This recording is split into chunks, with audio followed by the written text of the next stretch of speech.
hun rei tak kan chol nuin college chan ni lo thleng le ta ka pe lawang reng khop mai zinga chuan ka thowa kein ball fire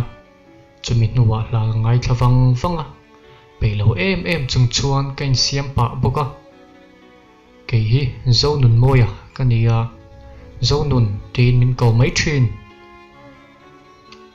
kein siam zo chuan choi tui lo zet chuan kan bar ve ang po ka kan chop me la chu thil tui zok chu ni lem lo kan no hi boy thin em a chop me ang po hi siam se ka soi sel ngai lo shim e khama chuan college lama khaliam tanghal wanga kan college a hian ka kalna alrei lova kumlak lowa in transfer kani ma se tun hi ka kum top na tur chu ni ve to college kan kal chan tirna kha ma ni lok emo ti lain kan hun top lam kan lo thleng le ta ter mai hun hi alo wa han kal changa em aliam zunga kan hun dom tak po aliam zela kan college cha ka kalna alrei lo em awang hian mi siat po kan nei tlem khop mai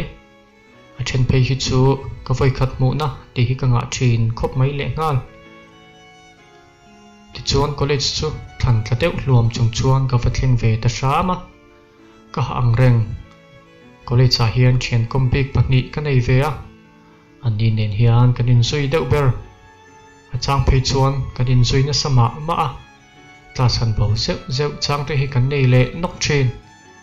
ka thian pa pakhat sok chu muana ania pakhat chu sanga ani muana hi chu hang ve lampang sathadeu nelnul nulami lo ve tak hi ania sanga ve thung ero hi chu a zei ve le em thung a mel chu thate chiam lo ma se a zei em awang hian phu lo thapui hi ngai zong anei le nul thin kan college a hian kan chin lian vak lo hi kan nei ve a chu thil ei nan mai pa ka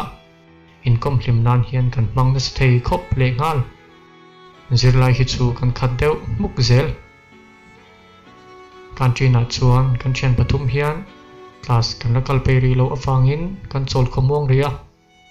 ei tur po ei chuang lo chuan kan in kom vel mai a chutia kan in kom ho nak lai chuan mei che pakhat hi a lo lut ve lol mai chu nu ka mu chia chuan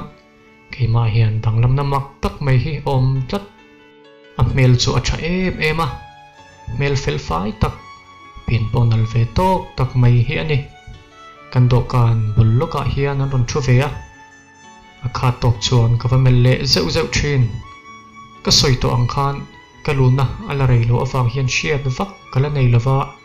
chu nu po chu ka voi khat mu na chau ala ni a mel do na chuan mi a hip em a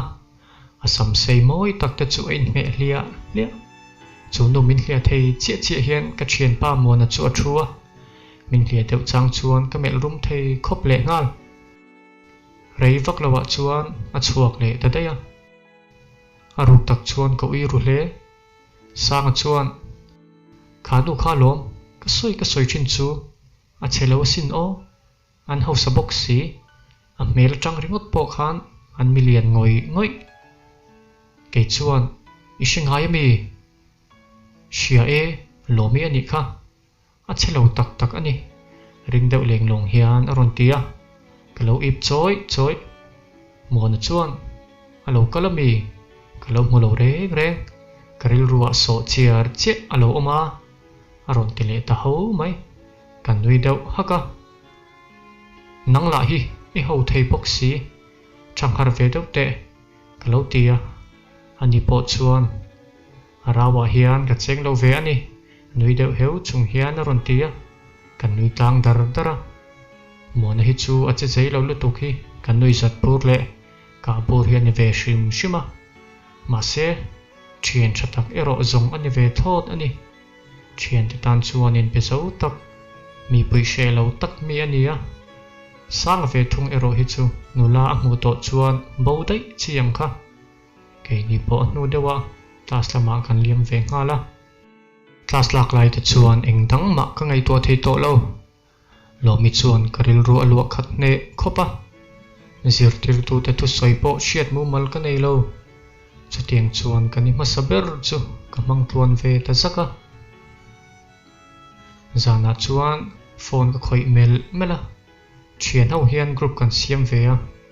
keini pathum mai ba ka midang dang te po an om nual ma se keini pathum hi kanin kom deuh bik thin group a kan noi mai na chuan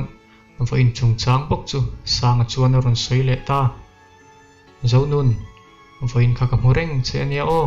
aron ti ke chuan ngai na ka sheder lo khoya chuan mo vo ina lo mi email dan kha ka mu mai ho lo lo start deuh te hi ani chiang aron ti vei za ma se ka phave na sa om ziala om lo min dong mu chiang em mai si mai zong nei ngai lo ti taka soi tur po shemang lo ka sak ru chem mai ti la chu akal vei phia na chuta mo na lo lang ve thukal lam le ho lam po she lo chuan thu ho deuh aron soi le ngal bo ro ka ti dang vek thei alom le zan rei tak thleng chuan kan noi tlanga dar som pani vela kan mu ve thei sha ma college po chu kan kal chho le tamop mopa kan kal rei tula ani nong tel le ngal thachan ve chu kan kal le ta der mai ka start noi po break lai vel chuan ka mu ve le zau thin nikhat chu kan college a hian Luther te polin program lim om tak manania college sir lai zong chu kan kal khoma kan khat thamap map khop mai tlar lai bor vela hian kan chen pathumin kan thu hawa sanga chu abo rok po athato khop mai waina rim po anam deuh ther le ngal amit po sen thato khop mai an man lo chu mak ve tak zong ani chuta kan hoi kol vel thin lo mi mel reng ka mo zong lo ka ngui deuh ruaya namun song off ngal vek program chu kan tran mopa kalam hu zo chuang lo mood off to nak lai sangala abo ruak to mai si mei chelam lai vel te phei chuan auring tak hi ani monala beng cheng ri dum kara alo mu hil bora kanoi po ati zok keila chutum bur monala muthobok sangala hot em to mai si hemini hi zong kanin ang lo tang ani e ho konga te chuan ka tong tlem khopa chuta sanga chuan hey kan college bathroom a he phone ni ka chara lo mi ta ni karing athala ka om tat ke chuan arangin ka phi sakngal ke enve alo di tak ma se mi padang ne na anlang dun na anitlat ril ru nom lo du nge mai ka thik ngan bur mai chuta lok alo om lo bok nen ka number ka tai pa ka call maka ti chuan a number chu ka nei ta ka phone a chuan ka save ngal mak boka zana chuan lomi phone atangin call ka dong ta a kanu ti hi alo ni kan la a hello mei che o ti shiat tak hian aron tia lomi o ani nge ka ring ngal bur ka phone ka ti bo da ya he phone hi in sarem ni aron ti chuan o ni e ka changa oi avati zia ve khonge ka ti bo ka she to lova in lo char lo chu ka lom hle mai lom ti shiat tak chuan aron tia tunge ini o tin ka zot let e ka lo soi the hil da ya lomi ka nia na lom sangi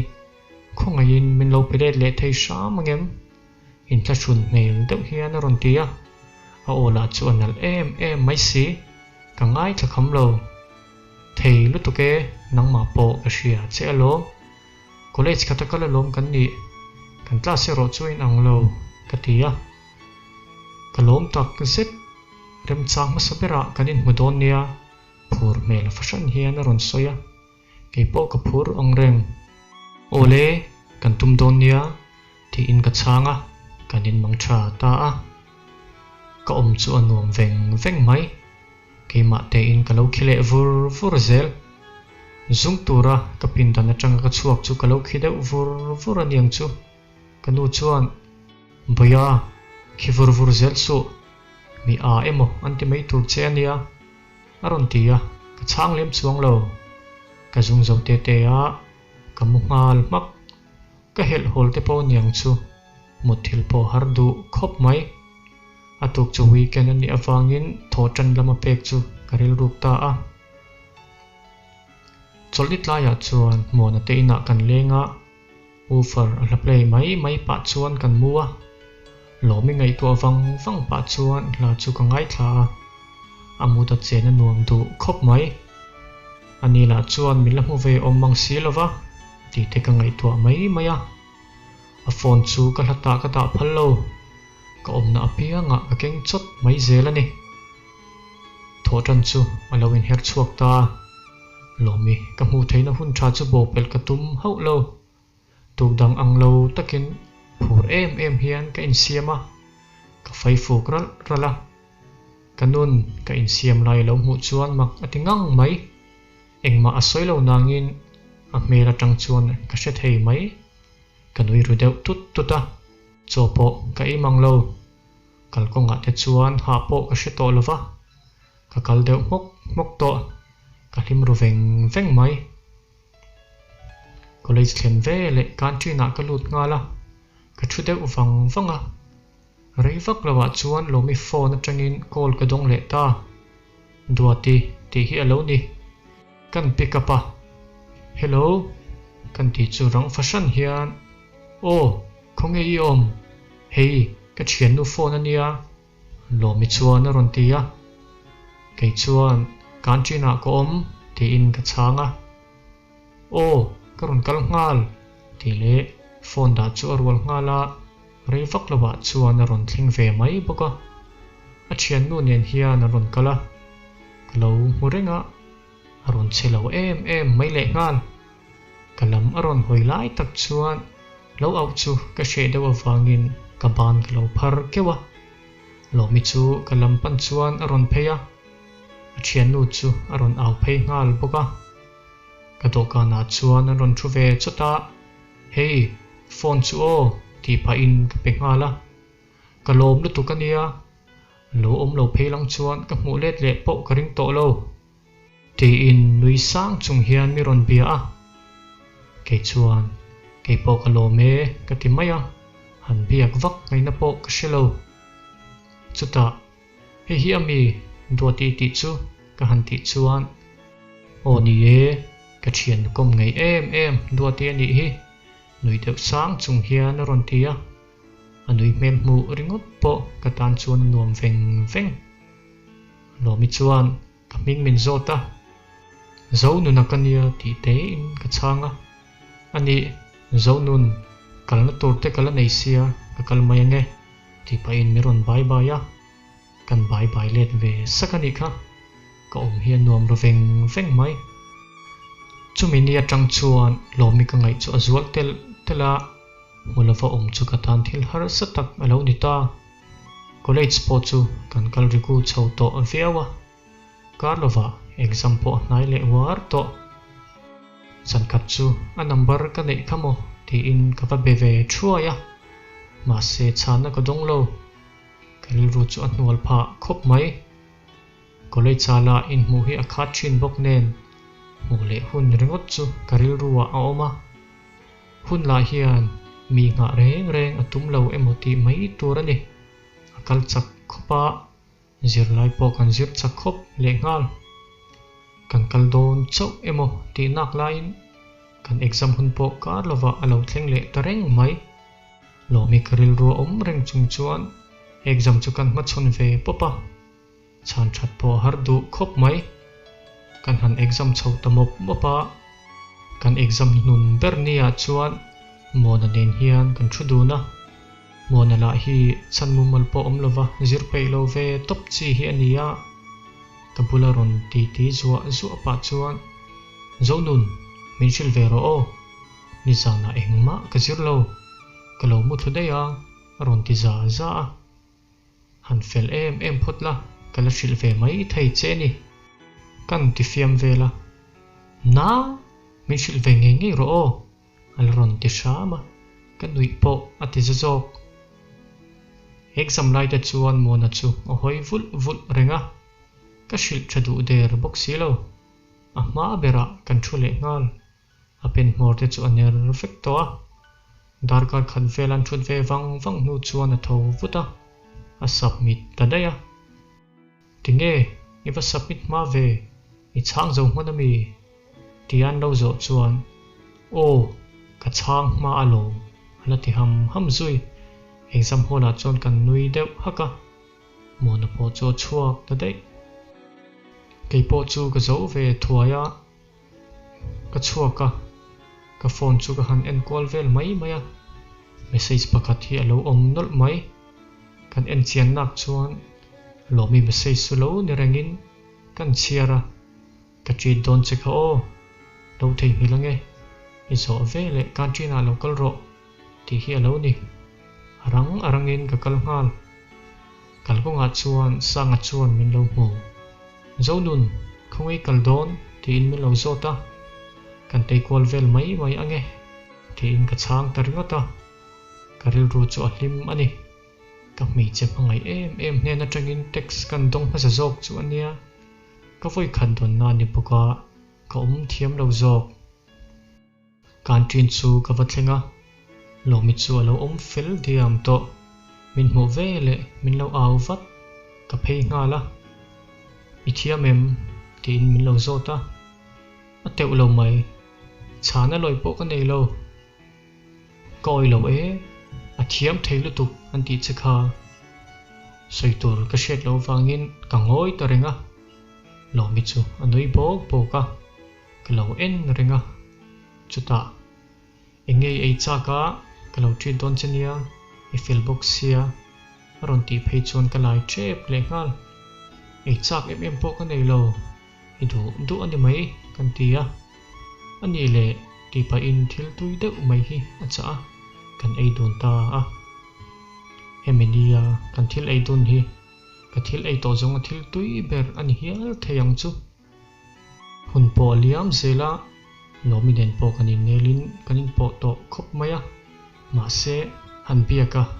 han ro thuk deuh tuma piang hian beisei omin om le ngai chuang lo thung ka thian ho po angai te bokin kan la hlim tlang dar thin khop mai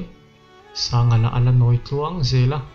muana po ala a tluang zel bok tum khat chu college kum top exam ma deuh hian thian hoin choi khom kan neya kan thian ho hi chu a parwal tha hi kan ni hloma bial nu nei ten an la ron hruai theu le ngal rual o hi ana du khop mai a hruai lo chun chu ke le muana chau kan ni muana lo ve thin hi chu ka thla hi ati muang ve thlot ani sanga chuan pahnih a ron hruai nge pakhat chu muana ta na la ti ham zui ti chuan ke chiak ka bang ta a kop te chuan an dun han mu ta ka chuan lomi ka ngai chu azual tak zeta choi ma deuh chuan thla an la ho diala a kop te chuan an la a ke chu kel khata ka lo thua ka phone atang chuan lomi ka va teksa iwa indu thei ve minute som novela chana ka dong chau indu ami ti ri ngot hi alo ni indu lutuk ma se ka ngai che thu tak deuh chuan ka vatia ma se min chang to lo ke po chuan ka piak chun zom ta bik lova cho chu por tlang tak chuan kan eya choi lai chuan muana te pahni chu ka va en renga ka nui acha khop mai muana chuan cho chu abar hian abar buan maya mai che thut pui po chu ngai tua lo khop mai le ngal ke chuan muana kha tu mo ming te I she to em tin ka va zota shelove a aron ti huwa chunu chuan sang zoli kania ani nang tunge tin mi ron zod leta zo nu na kania kati zo rol chuan sang chuan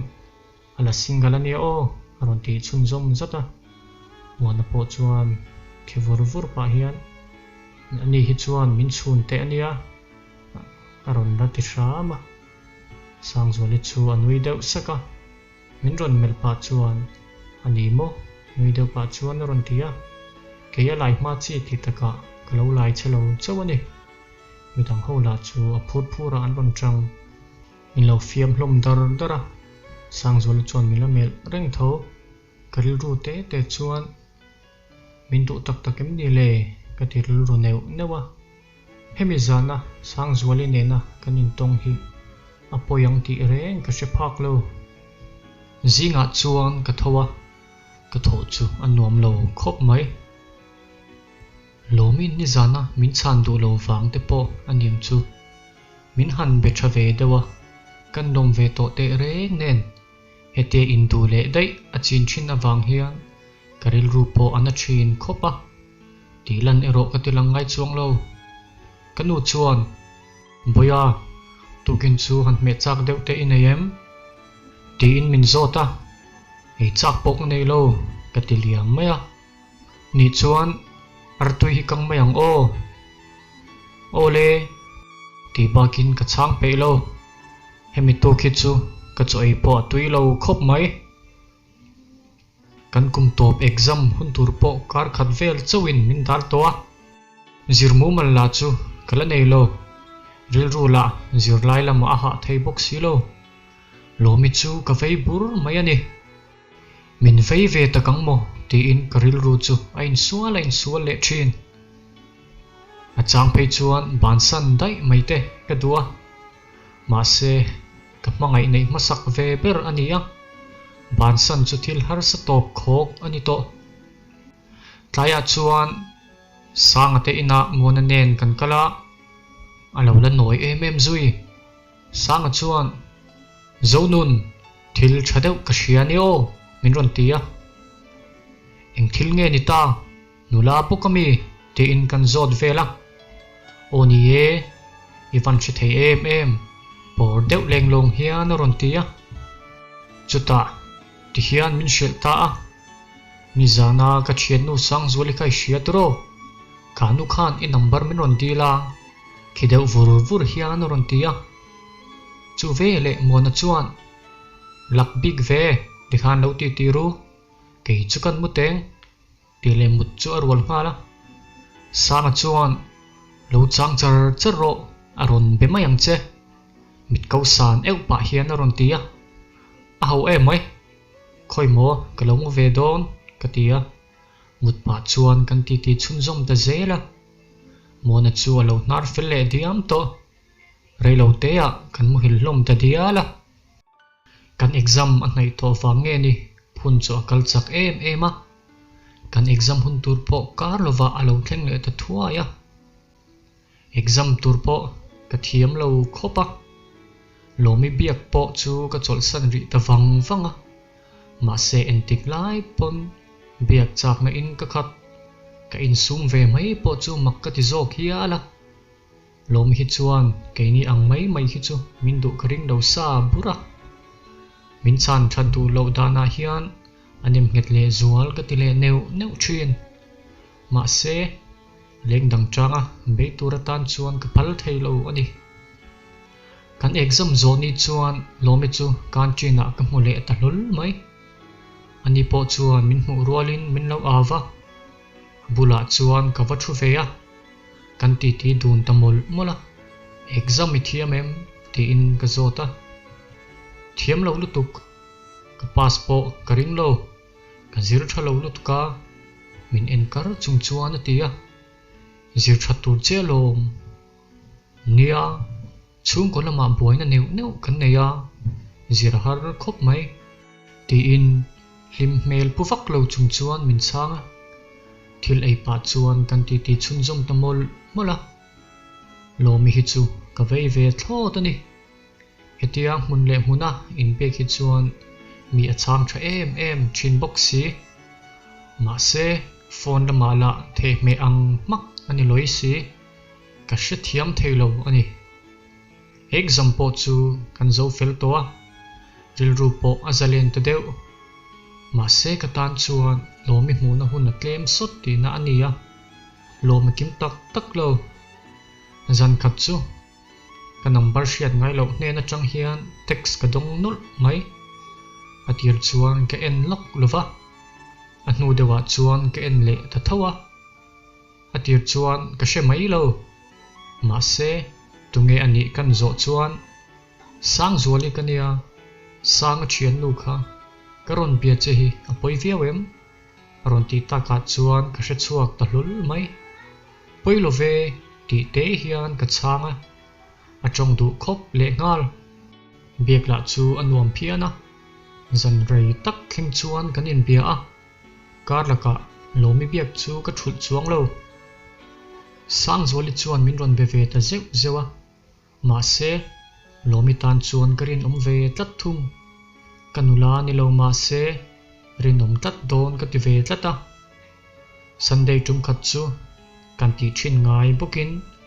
in khom bana mona te ina in kom ho turin kal kan tum le a mona te in ka va thlen chuan mona chu tvn pa in thuthleng se ya alo mut huang zar maya ka vakal naya tv ai emo ti nak la in alo mut bor bor hi alo ni bathroom atui chu nowin ka suak te te a maya chuan kan far keu kewa ala har thei chuang lo chuta kaning ta deu no khat chuan maya kan lei pop mai chu a har chiang te e aron tho zoka iwa han mol ta ke o ti le tawel chuan en chungal mol mola ka tui suwa ber kher la chu thleng sim na tui pangpar tui pe ka ta na an lo da lek lo ni in kala shil du mia lo zui nakin loka sang apo aron thleng ve ta thuaya bial nu aron la shwai zui zam lo thak thak takani an pani chau emo ni don ti nak lain anunga chuan sang zualin aron zui luta ka mu chuan ka phudeu zok min ron nui vur vur le ngal meng phok deu maya iron kalve elo kati chuan kalve chuani hi ati sam et le ngal karil ru te te chuan lomin ron zui lut le chia se te kalo te vel mai maya an thian dun chuan an la ron tlang nel ma em mai le ngal in zak lo thak thak khop mai te kalo ti fiam thu vela an la nui du em zui sang zuali chuan kabula thut adu thu min shil rol rolin aron in chep ve thana chuta zurim anam deuh thar thar zui inelo kawati chuan ichong ring lutuk tlem te chau te in min ron shil rusa sa chuta ati ti ta suam suama kalo ngai thaliam vel mai maya sang ate nu pa po an thoma chapia pia pe tlai dar thung vela chuan kan ho dar ta sang sang hluma sang zoli chuan ho pa in zonun bai choi tuyo ti in miron bai baya choi tuile chukan ti veya an kaliam ta a lo mi lo hi chu karil ruwa an thei lollo exam chulpo kan mang nuam hlum khop maya Christmas po at nai le war toa zan khat chu lo mi hne na tang hian message ka dong sa ve lol mai ka birthday ya in chian howin local ve ta chu ti hi alo ni arangin ka chang let ngal vata te reng mai entika nge nia ka zota December ni somni patni hi ania zana kan lom dona local nge yang chu anuam don lutuk aron tilia kan lo phalchi nang le kan ron kal nge yang katia hemi zan hi chuan zan rei tak thleng kan in bia a ni dang ang lo takin mi po abe thaviau mai makkatilek lek zoka he zan atang hian kan man chu arei ka ti thei khop maya ka nga hlel wang te po aniang kan chen ho group lama kan soi phei chu an lo tui ni na salom khop mai kal nge ro itan kong ein hong chan ani chu ti te in min chei hlom dar dara anuam phiana ka ngak hlel to lu tuk chu om ngai na po ka she to lo mi birthday thlen nan po ni chau om to present lei ve nge ka du si sang ka varon naktu ka kan chua ka nga chadeu kan lei don nia aron ti chu ka lom khop mai atuka chuan tuk chuan ei kham vele ka in siam ngal sok soka sanga te ina ka va pheya mona alo ve kur le ngal engei lo ti ve don ti in ga zot ngal buan buan kalokal ve don alom kal chak ve thowa ala ti be bo zui o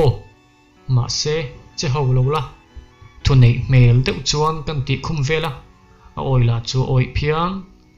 anui khivur vura sang chu ru ma changa lo chuakin keipo ka in siamanga ka man ani ngal mai kan chuak don nia ti in room lama min lu san le ngala a in siam sok soka reilo te a kan chuak ta a bazar chu kan thlenga present tur chu kan mel kwal chan ta a enge kan leyang ngai dan te in nayem ti in ka thian te chu kan zota mona chuan mul me na aron tia lowang su ka ti vin lura ka wang lo reng reng a ma pon mi ka peto alaron ti ham zui sang anen chuan kan nui ta vak vaka alom lok mel em mai le ngal chuta sang chu angoi deuh wang nuwa kornal deuh leisakang a ha ka piangin a she chuak zel don che lom thi in thu mi ron ta a ke pon tha ka lo ti viau bazar chunga chuan kan zong ta chiama ka mangai ber mai tana thil pek le tur kan ni boka anom dana dang zai mai ka du uluk le bok nal tak chu kan hmuwa ma se ka moni viau lo ka nei chuan a dei lo zel maya ka ngui ru em a chu sang chuan min lo mureng ani chuan poilo ka ta mang chen mai ro nak tuk chu ka mei meang itan de chuan in phal tak chuan a ron tia ka lom khop mai mon po chuan keipo ron ti pa chuan cheng som ni hi a ron phor vea keipo ke in ka hole mayang itan de chuan ti pa in pek mi ron tuma kha chu ka peng che ngai lo ti pa chuan ka nui ngeka ani so chiar einan mangtal ro o ala ti shama kalak sak veta a min ru le nge ro tela ti ta deu kal tir lama nal deuh mai ka poisa ina adei lo wanga kan kal san ta ka bok chuan kan valet le a dor ngak tu nu hne na chuan kapi kor chu kan la ange kan vatilia ole ka valom om ve ti pa chuan phur deuh mai hian kor eng moi em mai hi aron la thla a ti chuan kan kor du tak chu kan leita engma po ti koi lo chuan kan hole ngal wanga ka mangai mer tana thilpek tur chu ka en le vong thin chu kor en dan te chu ni chuak eng moi tak ang maya eng moi hi ni berin ka sia moi ti ve ngei po ka ring ka mangai tan chuan puk chop po ni se ka lei mayang ti chu ka ngai dan ani pur zan lama chuan text ka dong le a kan ena lo mi bok lo ni in en po ka phur khop mai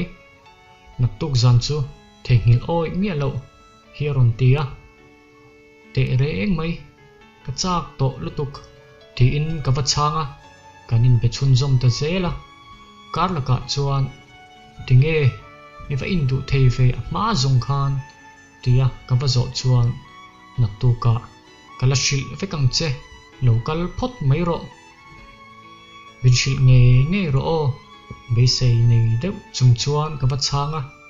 ani pon min chang tha to khop mai zana po ka mu hil tha thei lo ka phur to tak zet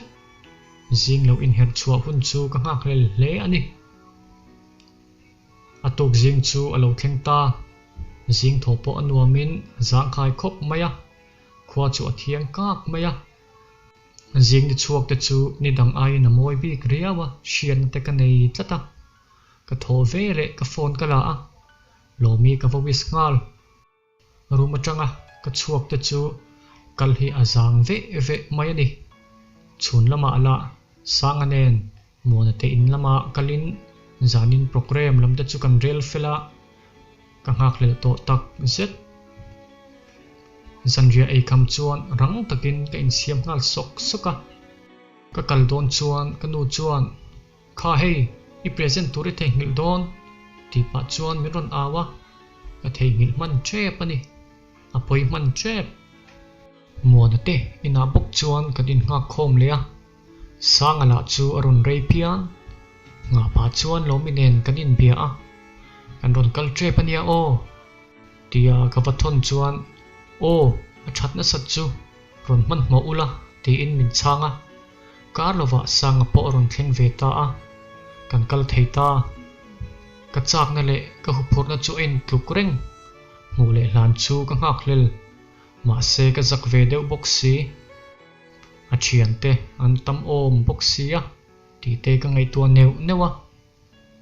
daria rik chepa kan va thlenga lomi hian an address min shil chian em awangin an in bazon mu po har sal tuk lo an lo tam ang reng khop maya lomi chian nu do ti chuan so lomi mi poimo an lo thlenge ring deuh leng long hian a ron tia chu vele lomi chu aron hoya anui saka kan lam aron pana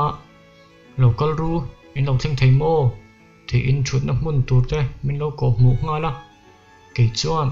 happy birthday ti pa in present chu ka pe ya kalom lutuk ti pa in anui sen sena a mel thaboka thian po anga khop mai sang chu atlang nel ma khop le ngal nula an tam bokatin ni mona ve thung le ro chu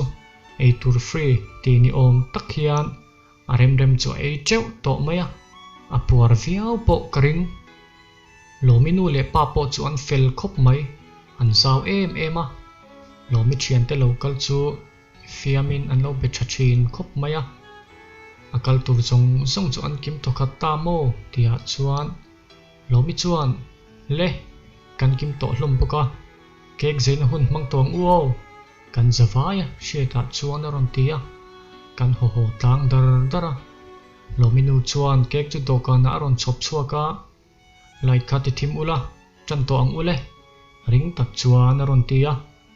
do ti chuan lai chu ati thima ke ka bati chu kan chi eng ta thunga chan hun ta he hun do om tak ka hriat ring theinan video chuan ka lo record veka lomin bati a chem hlum don chuan min ron en kara anui se ya a chem hlum ta a nuam lo chu ani hau lo ke kan zai zo chuan party hlim om tak kan manga sang po alam sa le to khop mai mona la ngoi rengin alo thu vung reng boka ke chu pon lama boruak thiang hlim dong turin ka chuaka ka phone a hla chu ngai thamai maya chutia ka om reng lai chuan ka hnunga lomi hian min awa zonun num evati lo mel ve ka dara ron khoipa chuan ron tia nuam tilu tuke pon om hi ka du zoka nui deuh pa hian ka changa karo in chunga lutang ipa chuan ka bana ron kaya chuan thil thateu ka hrilang che aron ti boka tuna min shilla ka hrilang chei ti to kha tun hi hun rem chang tak ni in ka hria ka ti let ve tlata ani sotlai dewa son pheyang ti pa chuan min kai pheya ente mo a ma ka chang thadu ngai lo che iti kha kan hrilang che ka bial pa wang ania intina bial pa inayamo rang tak chuan ka chang vata nei chin ma se kan in thina po arei le to minati buai reng china ami zia ka du lo em wanga chen kania anti chuan ka ha dam le da deu min mu hi atum phen zela kadin biak laya alo kal te hian a thik thei tok che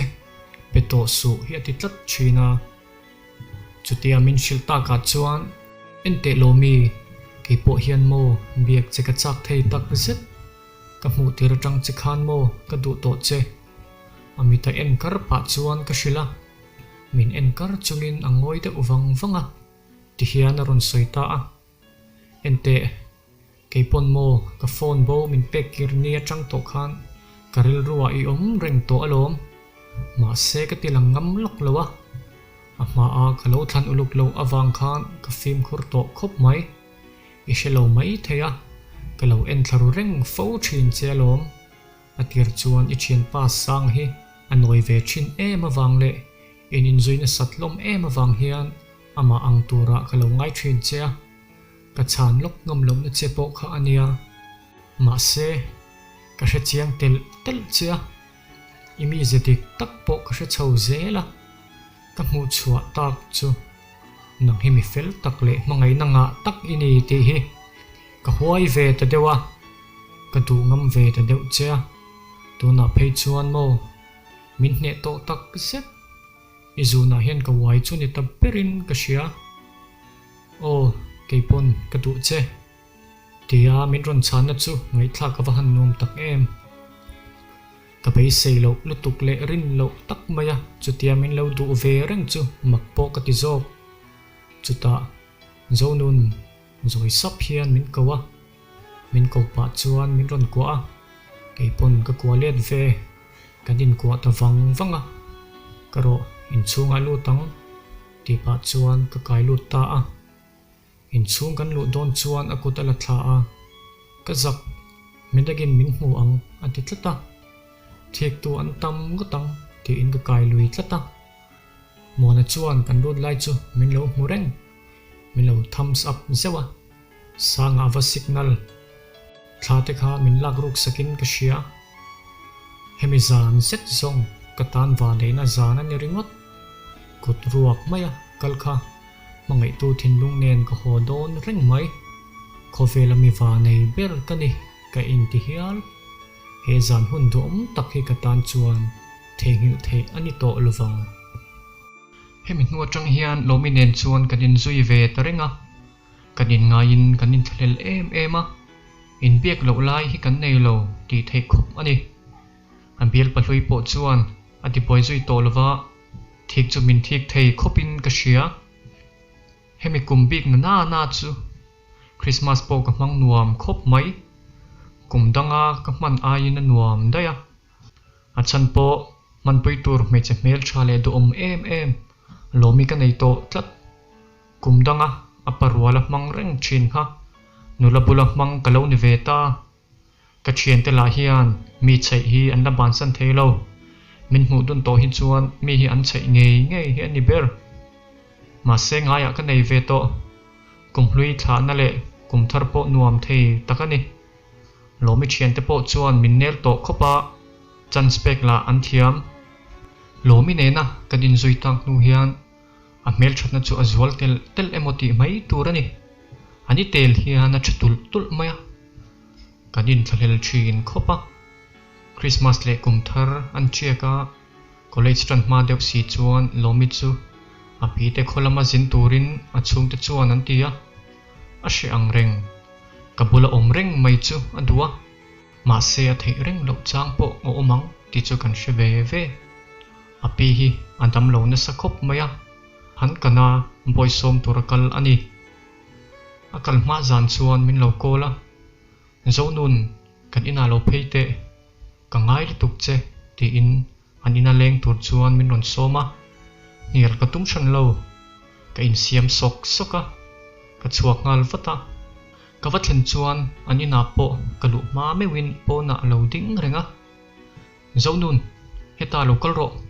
ti pa chuan kan mangai na thon thu in jan hun nge meya chuan min hruai phia ke chuan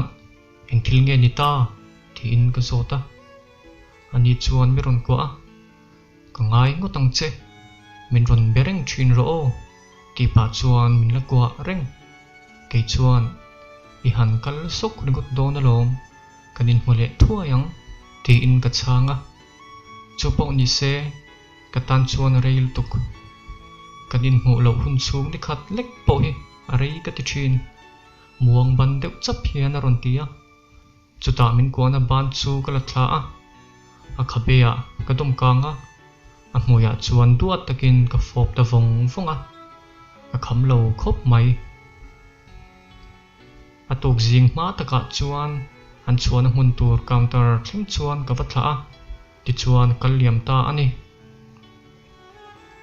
lomi chu ka ngai thei khop maya ka hmule chaka a mel hmu chu ka chak tak zet ani kanin thla zan te kha kan ngai to let le ka lo chel le lo kha ka in sir le no thin azin nu kar khan vela chuan college po kan tran le ta a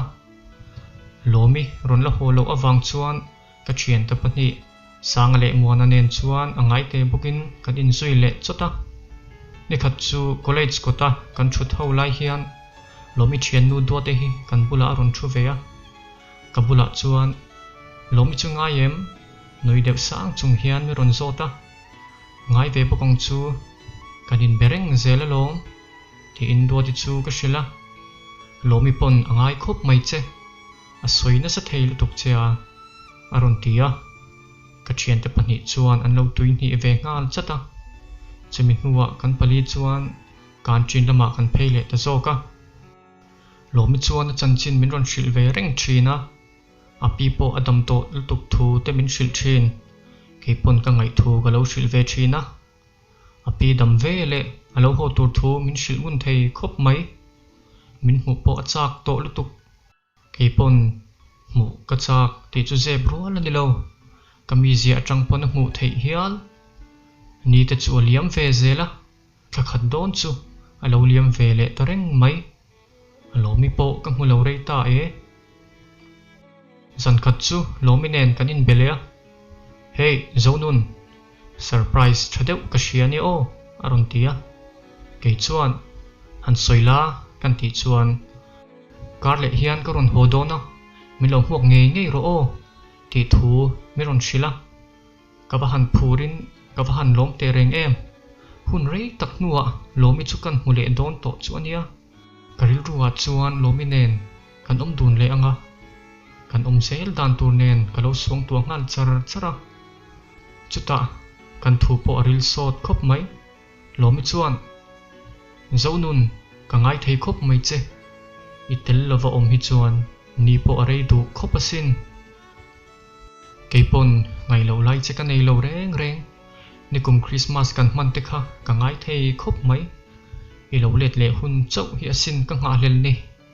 ti in ka chang le ta kanin ngai thu hlir in shil chuan kanin berei khop maya zan rei tak thleng kanin penghe nge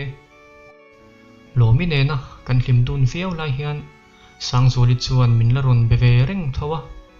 ma se lomi ka hmangai na chu ati son chete ek lo sang zoli hian min du thu po a thian te ka tangin ka shevek towa ma se ka chang lo lomi lo chu ka de ve chat sang zoli po ala bei dong du hau lo lomi chung chang po ka shil vek to na chungin min biak chu thul pha chuang lo ka chan har deuh chung te hian in nu nen in bele to mi te hi aron ti ve sia le ngal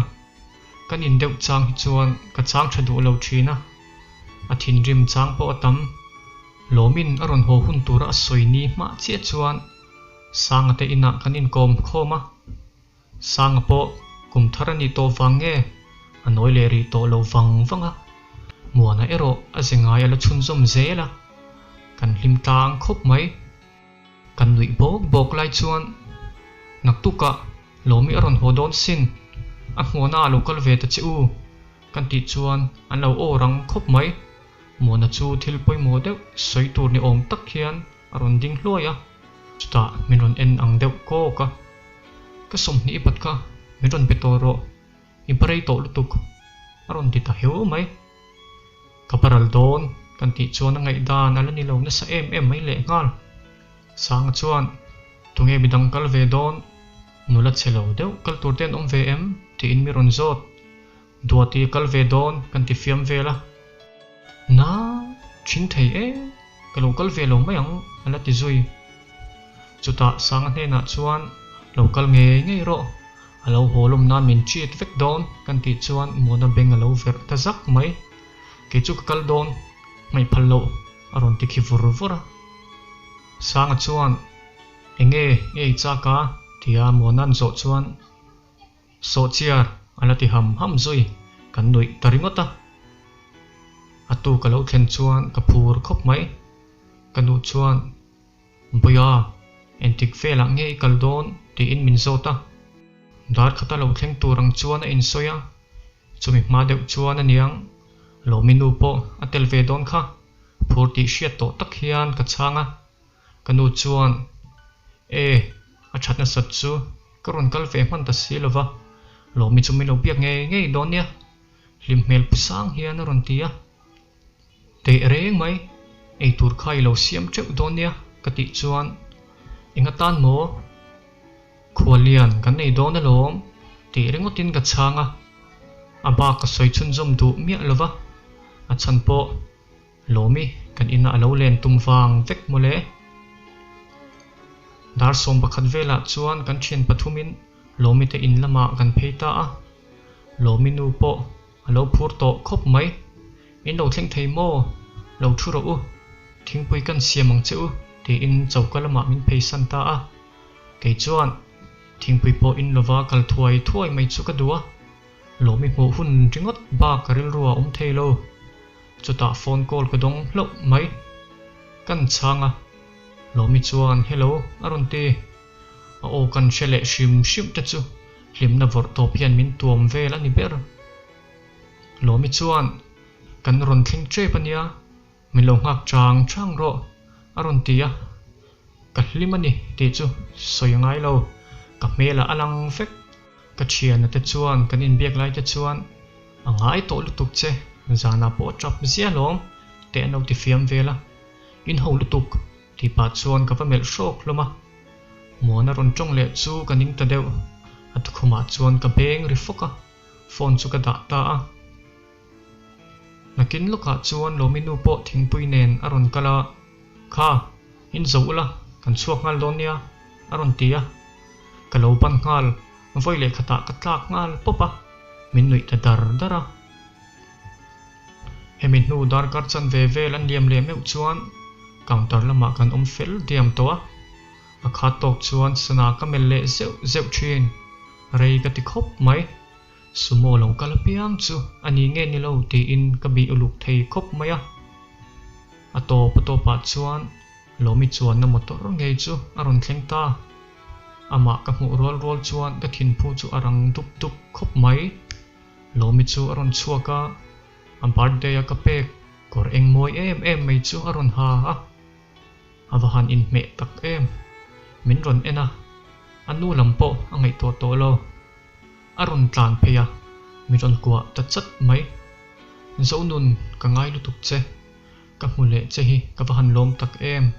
thì in het tak chuan min kwa vonga ke po ka in sum thei bek lo ke pon ka ngai lu tuk che aba ka soi thei to lo ka nu ka ul tlat kan in kwa taringa ka chiana te chuan fiam thu deuh mai hian kutte min ben sak le ngal kan lai le no chia lomi nu chuan kal thuayang u ti tur kan langa kha tiro zonun te in miron kap ve boka nie in kalang u ti pa chuan lomi chu ka kaya kan in lampan chuan kanu thil siam tui tak pe turin kan kalta ani hetia kan hlim viau lai hian kan ma a chuan lungai na le boina na men lowin min huak ti kan she reng lo angai tua po kan langai tua ngai hek lo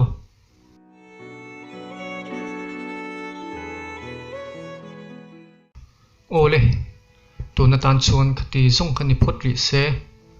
pat chuwa kan in hule cheu don nia